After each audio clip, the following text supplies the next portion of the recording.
34th annual FMX birthday bash, and for the first time, Taylor Momsen and the Pretty Reckless will make their appearance in Lubbock, Texas. We appreciate you being a part of our birthday bash. Of course, we're psyched. Very cool. So, talk to us about what's been going on. I mean, we've been waiting for a long time. You've been on our radar here in Lubbock on FMX, and what makes it really cool is that almost borderline crafty veterans of touring that you have under your belt when it comes to the Pretty Reckless.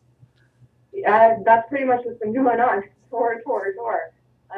We've been kind of consistently on the road now for almost 2 years, where I keep going to hell. So this hypothetically should be the last round of touring on this record before I go back to the studio to make the new one. So it's exciting. Lots of new things. Very cool. Now, did Going to Hell, did it take you a little bit by surprise to see cranking out three singles from it, and they all just are absolutely awesome. I mean, it was just when it comes to female rock, it's not because that you were on the phone. It's just really awesome to have this almost a breath of fresh air by a female lead vocalist that really comes to kick everybody in the balls and have rock and roll in her hand, right?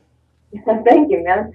I mean, yeah, definitely. I think it took us all by surprise. When we made this record, we weren't even sure if it was going to get released. So to see it actually come out and have all the success that it's had is really incredible. Awesome.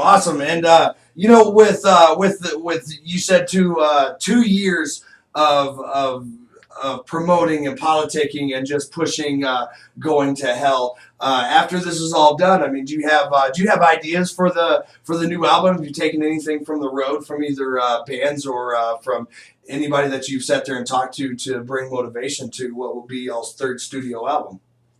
Well, I definitely have ideas because I'm always writing. There's definitely pieces of things that are starting to come together, but the real meat of the material comes when you're off the road, because at least for me, I have to kind of be isolated from people to be able to really write.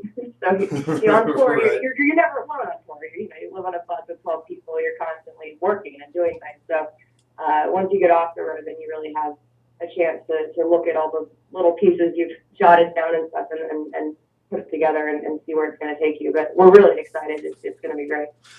Awesome. And with the third studio album, of course, definitely on the horizon, with you being on the road so much and you seeing just about every band possible, I mean, do you ever put a little note in the back of your head on who you would like to collaborate with, or whoever, somebody that you would like to work with, like either in future tour or anything like that? Basically, it comes down to, like, in the 2 years that you've been throwing down, like, who has just absolutely just took you by either surprise or just somebody that you were like, holy shit, this is somebody that I would love to work with in the future?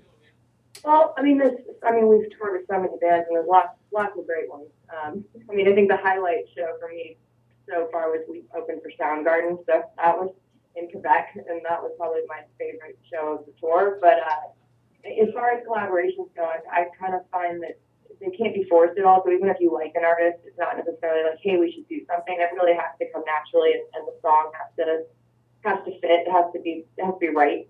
So if it's something like that happens, then cool. But it's not usually what I'm aiming for. It's more just do our thing, they do their thing, and hope that the tour goes well.